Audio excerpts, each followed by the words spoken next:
Hi hello ನಮಸ್ಕಾರ. ಇವತ್ತಿನ ಬೆಳಿಗ್ಗೆ ತಿಂಡಿಗೆ ನಾನು ವೆಜಿಟೇಬಲ್ ಸಾಗು ಮತ್ತು ಸೆಟ್ ದೋಸೆನ ಮಾಡಿದೆ.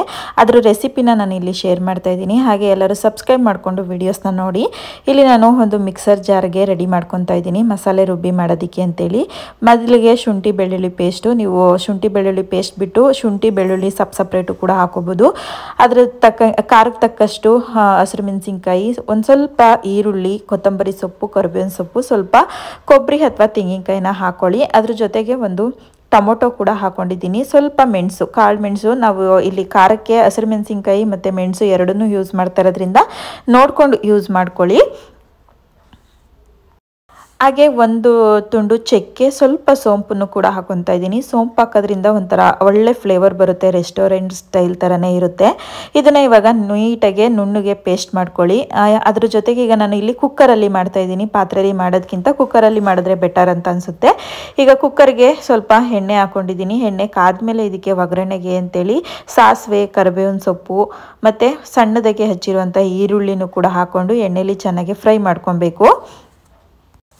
ಈರುಳ್ಳಿ ಸ್ವಲ್ಪ ಫ್ರೈ ಆದಮೇಲೆ ನಿಮಗೆ ಯಾವ್ಯಾವ ತರಕಾರಿ ಇಷ್ಟ ಆ ಎಲ್ಲ ತರಕಾರಿನೂ ಕೂಡ ಯೂಸ್ ಮಾಡ್ಕೋಬೋದು. ನಿಮಗೆ ಬೀಟ್ರೋಟ್ ಇಷ್ಟ ಅಂತಂದ್ರೂ ಕೂಡ ಯೂಸ್ ಮಾಡ್ಕೋಬೋದು. ಬಟ್ ಬೀಟ್ರೋಟ್ ಹಾಕಿದ್ರೆ ಫುಲ್ಲು ಕಲರ್ ಚೇಂಜ್ ಆಗಿಬಿಡುತ್ತೆ.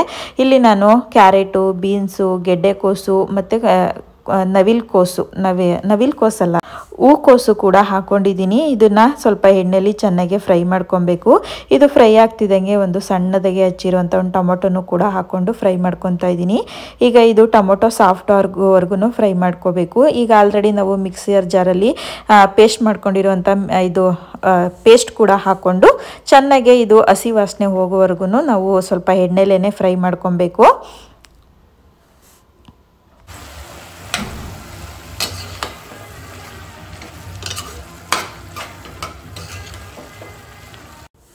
ಇದಕ್ಕೆ ಜಾಸ್ತಿ ನೀರು ಹಾಕೋ ಅವಶ್ಯಕತೆ ಇಲ್ಲ, ಸಾಗು ಆಗಿರೋದ್ರಿಂದ ಜಾರ್ ತೊಳೆದಿರೋ ನೀರನ್ನ ಹಾಕಿದ್ರೆ ಸಾಕು. ಹಾಗೆ ತರಕಾರಿನೂ ಅಷ್ಟೇ, ನೀವು ಇನ್ನೂ ಚಿಕ್ಕದಾಗಿ ಕೂಡ ಹಚ್ಕೊಬೋದು.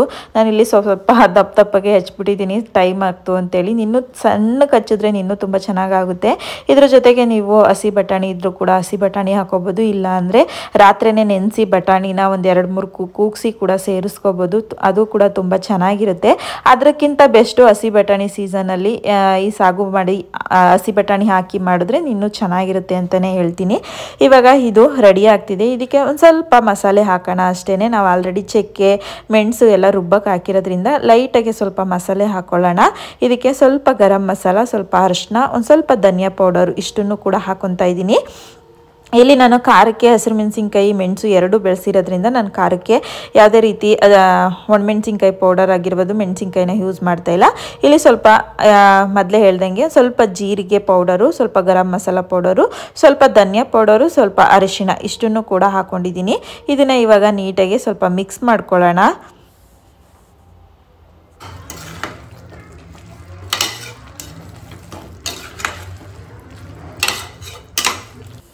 ಇವಾಗ ಇದಕ್ಕೆ ರುಚಿಗೆ ತಕ್ಕಷ್ಟು ಉಪ್ಪು ಹಾಕ್ಬಿಟ್ಟು 1-2 ವಿಸಲ್ನ ಕೂಗಿಸ್ಕೊಳ್ಳಿ. ತುಂಬ ಚೆನ್ನಾಗಿರುತ್ತೆ. ಇದು ಸೆಟ್ ದೋಸೆಗಂತೂ ಪರ್ಫೆಕ್ಟಾಗಿರುತ್ತೆ ಅಂತಲೇ ಹೇಳ್ಬೋದು. ನೀವು ಹೋಟೆಲಲ್ಲೆಲ್ಲ ಕೊಡ್ತಾರಲ್ಲ ಅದೇ ಥರ ಸಾಗು ಇರುತ್ತೆ. ಇದನ್ನು ನೀವು ಚಪಾತಿ, ಪೂರಿ, ಗೀ ರೈಸ್ಗೂ ಕೂಡ ತುಂಬಾ ಒಳ್ಳೆ ಕಾಂಬಿನೇಷನ್ ಅಂತಲೇ ಹೇಳ್ಬೋದು. ಈ ಥರ ಸಾಗು ಮಾಡಿಕೊಂಡ್ರೆ ಗೀ ರೈಸ್ ಆಗಿರ್ಬೋದು, ಜೀರಾ ರೈಸು, ಇದಕ್ಕೂ ಕೂಡ ತುಂಬ ಚೆನ್ನಾಗಿರುತ್ತೆ ಈ ಥರದ್ದು ಗ್ರೇವಿ ಅಂತಲೇ ಹೇಳ್ತೀನಿ. ಇವಾಗ ಇದನ್ನು ನಾನು 2 ವಿಸಲ್ನ ಕೂಗಿಸ್ಕೊತೀನಿ. ಅಷ್ಟರಲ್ಲಿ ನಾನು ದೋಸೆ ಬ್ಯಾಟರು ಕೂಡ ಎಲ್ಲ ರೆಡಿಯಾಗಿದೆ. ಅದಕ್ಕೂ ಸ್ವಲ್ಪ ಉಪ್ಪು ಎಲ್ಲ ಹಾಕಿ ಕಲಸಿಟ್ಕೊತೀನಿ. ನೋಡಿ, ದೋಸೆ ಬ್ಯಾಟರು ಸೆಟ್ ದೋಸೆ ಮಾಡೋದಕ್ಕೆ ಸ್ವಲ್ಪ ನೀಟಾಗಿ ಉಬ್ಬಿದ್ರೆ ಚೆಂದ, ಹುಳಿ ಬಂದಿದ್ರೆ ಚೆಂದ. ನಾವು ದೋಸೆ ಹಂಚಿಗೆ ಹಾಕ್ತಿದ್ದಂಗೆ ಅದು ತೂತ್ ಥರ ಬೀಳಬೇಕು. ನೋಡಿ ಎಷ್ಟು ಚೆನ್ನಾಗಿ ಬಂದಿದೆ ಅಂದರೆ ತುಂಬ ಚೆನ್ನಾಗಿ ಬಂದಿದೆ.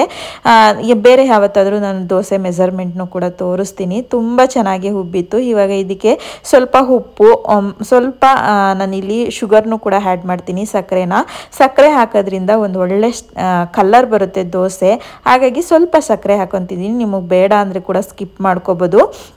ಇವಾಗ ಬ್ಯಾಟರ್ ಕೂಡ ರೆಡಿ ಆಗಿದೆ. ಅದ್ರ ಜೊತೆಗೆ ದೋಸೆ ಸಾಗು ಕೂಡ ರೆಡಿ ಆಯಿತು. ಸಾಗು ರೆಡಿ ಆದಮೇಲೆ ನಾವು ಯಾವುದೇ ವಸ್ತುನ ಸಾಂಬಾರ್ ಲಿಕ್ವಿಡ್ ರೀತಿಯಲ್ಲಿ ನಾವು ಕುಕ್ಕರಲ್ಲಿ ಮಾಡಿದ್ರೆ ನಾವು ಎಷ್ಟು ನೀರು ಹಾಕಿರ್ತೀವೋ ಅಷ್ಟು ನೀರು ಇರುತ್ತೆ, ಸುಂಡಿರಲ್ಲ ಅದು. ಹಾಗಾಗಿ ಒಂದು 2-3 ಸೆಕೆಂಡು ನಾವು ಇನ್ನೊಂದ್ಸಲ ಸ್ಟವ್ ಆನ್ ಮಾಡಿಕೊಂಡು ಬಿಸಿ ಮಾಡ್ಕೊಂಡ್ರೆ ಅದು ಗಟ್ಟಿ ಕನ್ಸಿಸ್ಟೆಂಟಿಗೆ ಬರುತ್ತೆ. ಸಾಂಬಾರಾದ್ರೂ ಅಷ್ಟೇ, ಏನಾದ್ರೂ ಅಷ್ಟೇ ಸ್ವಲ್ಪ ನಾವು ಬಿಸಿ ಮಾಡ್ಕೊಬೇಕು.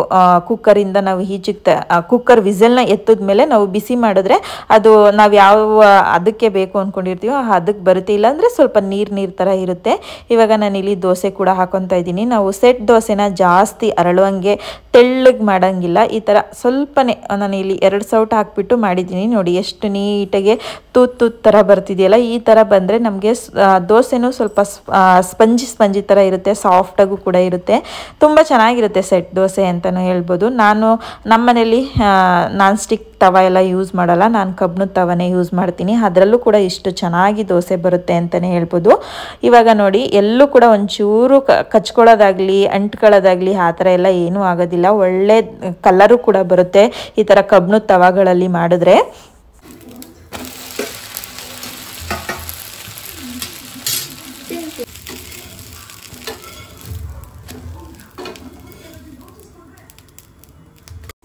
ನೀನು ದೋಸೆ ರೆಡಿ ಆಯಿತು. ರೆಡಿ ಆದಮೇಲೆ ಫಸ್ಟು ನನ್ನ ಮಗಳಿಗೆ ಕೊಡೋದು ಯಾವಾಗ್ಲೂ. ಅವಳು ತಿಂದು ಟೇಸ್ಟ್ ಹೇಳ್ತಾಳೆ. ಅವಳಂತೂ ತುಂಬ ದೋಸೆ, ಇಡ್ಲಿ, ಚಪಾತಿ ಅಷ್ಟು ಇಷ್ಟಪಡಲ್ಲ. ದೋಸೆ, ಇಡ್ಲಿ, ಬಾತು ಈ ಥರದ್ದಾದರೆ ಜಾಸ್ತಿ ಇಷ್ಟಪಡ್ತಾಳೆ. ಅವಳಿಗೆ ಅನ್ನ ಸಾಂಬಾರು, ಮಟನ್ನು, ಚಿಕನು ಆ ಥರದಕ್ಕಿಂತ ಈ ಥರ ತಿಂಡಿ ಐಟಮ್ಮೇ ಅವಳಿಗೆ ಇಷ್ಟ. ಹಾಗಾಗಿ ಅವಳಿಗೂ ಕೂಡ ಕೊಟ್ಬಿಟ್ಟು ನಾವು ಕೂಡ ಹಾಕೊತಿದ್ದೀವಿ. ನಮ್ಮ ಮನೇಲಿ ದೋಸೆ ಎಲ್ಲ ತಿನ್ನೋದೇ ಒಬ್ಬೊಬ್ಬರು ರಾಗು 3 ತಿನ್ನೋದು. ನಾನು ಕೂಡ 3 ತಿಂತೀನಿ. ಶ್ರಾವಣ್ಯ 1-2 ತಿಂತಾಳೆ. ಹಾಗಾಗಿ ನಾನೇನು ಫಸ್ಟೇ ಹಾಕಿ ಇಟ್ಬಿಡಲ್ಲ. ಯಾರು ಯಾವಾಗ ತಿಂತಾರೋ ಅವಾಗೇ ನಾನು ದೋಸೆ ಹಾಕ್ಕೊಡ್ತೀನಿ. ನೀನು ಅವ್ರಿಗೂ ಕೂಡ ಹಾಕೊಟ್ಟಾದ್ಮೇಲೆ ನಾನು ಕೂಡ ಇಲ್ಲಿ ದೋಸೆ ಹಾಕೊಂಡು ತಿಂತಾ ಇದ್ದೀನಿ. ಒಂದ್ಸಲ ಟ್ರೈ ಮಾಡಿ.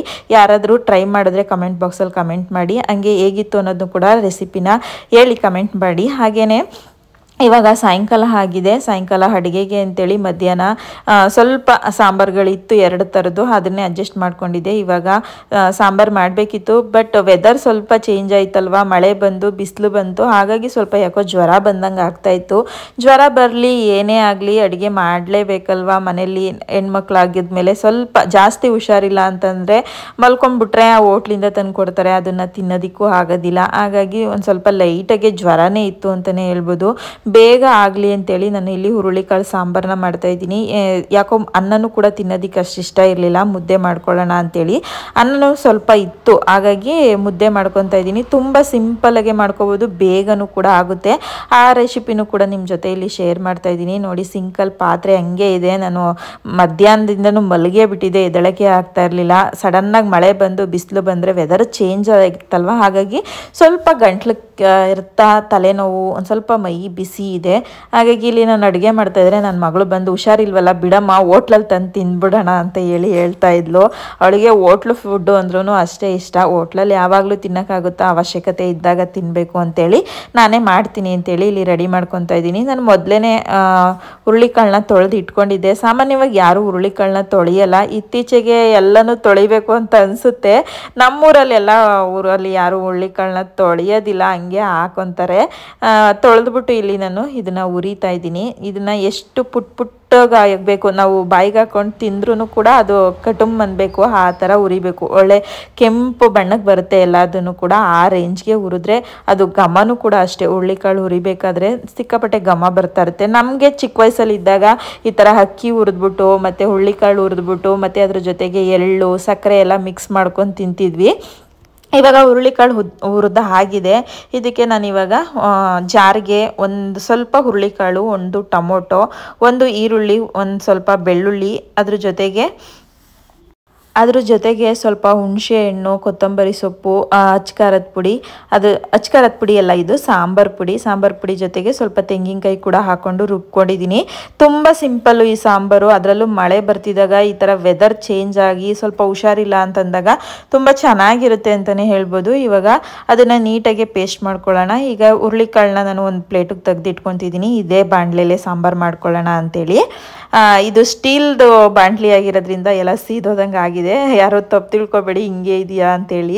ಇಲ್ಲ, ಇದು ಈಗ ಹುರುಳಿಕಾಳು ಹುರಿದ್ನಲ್ಲ ಆವಾಗ ಹಿಂಗಾಗಿರೋದು. ಹಾಗಾಗಿ ಇದರಲ್ಲೇ ಸಾಂಬಾರು ಮಾಡೋದ್ರಿಂದ ಸ್ವಲ್ಪ ಸ್ಟೀಲ್ ಅಲ್ವಾ, ಬೇಗ ಸೀದೋಗ್ಬಿಡುತ್ತೆ. ತೊಳೆದಿಕ್ಕೂ ಸ್ವಲ್ಪ ಹಿಂಸೆ, ಆದರೆ ಇಂಡಿಯಾ ಲೇಮ್ನೆಲ್ಲ ಯೂಸ್ ಮಾಡಬಾರ್ದು ಅಂತ ನಾನು ಜಾಸ್ತಿ ಈ ಥರ ಸ್ಟೀಲಲ್ಲೇ ನಾನು ಅಡುಗೆ ಮಾಡ್ಕೊಳ್ಳೋವಂಥದ್ದು. ಮುದ್ದೆ ಮಾಡೋದು, ಸಾಂಬಾರು, ಚಿತ್ರಾನ್ನ ಎಲ್ಲನೂ ಸ್ವಲ್ಪ ಸ್ಟೀಲಲ್ಲೇ ನಾನು ಮಾಡ್ತೀನಿ. ಇವಾಗ ಇದಕ್ಕೆ ಒಗ್ಗರಣೆಗೆ ಸ್ವಲ್ಪ ಎಣ್ಣೆ ಹಾಕ್ಕೊಂಡು ಸಾಸಿವೆ, ಕರಿಬೇವಿನ ಸೊಪ್ಪು, ಈರುಳ್ಳಿನ ಹಾಕ್ಕೊಂಡಿದ್ದೀನಿ. ಈರುಳ್ಳಿನ ಸ್ವಲ್ಪ ಜಾಸ್ತಿ ಫ್ರೈ ಮಾಡೋ ಅವಶ್ಯಕತೆ ಇಲ್ಲ, ಸ್ವಲ್ಪ ಕರುಮ್ ಅಂದ್ರೇ ಚೆನ್ನಾಗಿರುತ್ತೆ. ಈಗ ನಾವು ಏನು ರುಬ್ಬಿಟ್ಕೊಂಡಿದ್ದೋ ಮಸಾಲೆ ಅದನ್ನು ಕೂಡ ಹಾಕ್ಕೊಂಡು, ನಿಮಗೆ ಸಾಂಬಾರು ಯಾವ ಕನ್ಸಿಸ್ಟೆಂಟಿಗೆ ಬೇಕೋ ಅದಕ್ಕೆ ಅಷ್ಟು ನೀರು ಹಾಕ್ಕೊಳ್ಳಿ. ಸ್ವಲ್ಪ ತೆಳ್ಳಗಿದ್ರೆ ಕೆಲವು ಜನಕ್ಕೆ ಇಷ್ಟ ಆಗುತ್ತೆ, ಕೆಲವು ಜನಕ್ಕೆ ಗಟ್ಟಿ ಇದ್ರೂ ಕೂಡ ಇಷ್ಟ ಆಗುತ್ತೆ. ಈಗ ನಾನು ಒಂದು ಮೀಡಿಯಮ್ ಅದಕ್ಕೆ ಹಾಕ್ಕೊಂಡಿದ್ದೀನಿ. ನೀವು ಬೇಕು ಅಂದರೆ ಇದಕ್ಕೂ ಕೂಡ ಬೆಳ್ಳುಳ್ಳಿನ ಜಜ್ಜಿ ಒಗ್ಗರಣೆಗೆ ಹಾಕೋಬೋದು. ನಾನು ಇಲ್ಲಿ ಏನೂ ಹಾಕ್ಕೊಂಡಿಲ್ಲ. ಈಗ ರುಚಿಗೆ ತಕ್ಕಷ್ಟು ಉಪ್ಪು ಹಾಕ್ಕೊಂಡಿದ್ದೀನಿ. ಆಲ್ರೆಡಿ ಹುಣಸೆ ಹುಳಿ ಎಲ್ಲ ರುಬ್ಬಕ್ಕೆ ಹಾಕಿರೋದ್ರಿಂದ ನೀನೇನು ಹಾಕೋ ಅವಶ್ಯಕತೆ ಇಲ್ಲ. ಇವಾಗ ಇದಕ್ಕೆ ನಾವೇನು ಹುರುಳಿಕಾಳನ್ನ ಹುರಿದಿಟ್ಕೊಂಡಿದ್ವಿ ಅದನ್ನು ಹಾಕ್ಬಿಟ್ಟು ಚೆನ್ನಾಗಿ ಕುದಿಸ್ಕೊಳ್ಳೋಣ. ಇದಕ್ಕೆ ನಾವು ಕಾಳು, ಕಾಯಿ ಎಲ್ಲ ಹಾಕಿರೋದ್ರಿಂದ ಬೇಗ ಗಟ್ಟಿಯಾಗಿಬಿಡುತ್ತೆ. ನಿಮಗೆ ತೆಳ್ಳಗೆ ಬೇಕು ಅಂದರೆ ಸ್ವಲ್ಪ ನೀರು ಜಾಸ್ತಿನೇ ಹಾಕ್ಕೊಳ್ಳಿ. ನೋಡಿ, ನಮ್ಮ ಮನೇಲಿ ಸ್ವಲ್ಪ ಗಟ್ಟಿನೇ ಜಾಸ್ತಿ ಆಗೋಯ್ತು ಅಂತಲೇ ಅನ್ಬೋದು. ಇವಾಗ ಲಾಸ್ಟಿಗೆ ಕೊತ್ತಂಬರಿ ಸೊಪ್ಪು ಹಾಕಿದ್ರೆ ಇದು ಸಾಂಬಾರು ರೆಡಿ ಆಯಿತು. ಈ ಸಾಂಬಾರು ಬೇಯುವಷ್ಟರಲ್ಲೇ ನಾನು ಆ ಕಡೆ ಸೈಡಲ್ಲಿ ನಾನು ಮುದ್ದೆಗೆ ಅಂತೇಳಿ ಇಟ್ಕೊಂಡಿದ್ದೆ. ಮುದ್ದೆ ನಾನು ಕೂಡ ಬಾಣಲಿಲೇ ಮಾಡುವಂಥದ್ದು. ಈಗೆಲ್ಲ ತಪ್ಪಲೆಲ್ಲಿ ಮಾಡೋದು, ಹಿಟ್ಟಿನ ದೊಣ್ಣೆ ತೊಗೊಂಡು ಕೆಳಗಡೆ ಕುತ್ಕೊಂಡೆಲ್ಲ ಮುದ್ದೆ ಮಾಡೋದೆಲ್ಲ ಕಡಿಮೆ. ಎಲ್ಲರೂ ಸಾಮಾನ್ಯವಾಗಿ ಸುಮಾರು ಜನ ಹಳ್ಳಿ ಸೈಡು ಅಷ್ಟೇ ಎಲ್ಲರೂ ಈಗ ಬಾಣಲಿಲೇ ಮಾಡ್ತಾರೆ. ತುಂಬ ಜನ ಇರೋರ ಮನೇಲಿ ಮಾತ್ರ ತಪ್ಪಲೆಲ್ಲಿ ಮಾಡುವಂಥದ್ದು. ಇದ್ದವರೆಲ್ಲ 2-4 ಮುದ್ದೆ ತನಕನೂ ಎಲ್ಲ ಬಾಣಲಿಲೇ ಮಾಡ್ಕೊತಾರೆ ಅಂತಲೇ ಹೇಳ್ಬೋದು.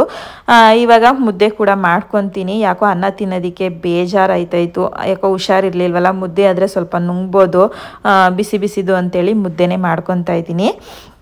ನನಗೆ ಈ ಥರ ಮುದ್ದೆ ಮಾಡಿದ್ರೆ 1 ಗಂಟೆ ಇಲ್ದಂಗೆ ಮಾಡ್ತೀನಿ. ತಪ್ಪಲೆಲ್ಲಿ ಮಾಡಿದ್ರೇ ನನಗೆ ಮುದ್ದೆ ಮಾಡೋದಕ್ಕೆ ಬರ್ತಾಯಿಲ್ಲ. ಈಗ ರೀಸೆಂಟಾಗಿ ಒಂದಿನ ತಪ್ಪಲೆಲ್ಲಿ ಮಾಡೋಣ ಅಂತೇಳಿ ಮಾಡಿ ಎಲ್ಲ ಗಂಟಾಗೋಗಿತ್ತು. ನನಗೆ ತಪ್ಪಲೆಲ್ಲಿ ಮಾಡೋದಕ್ಕೆ ಬರ್ತಾಯಿಲ್ಲ ಅಂತಲೇ ಹೇಳ್ಬೋದು.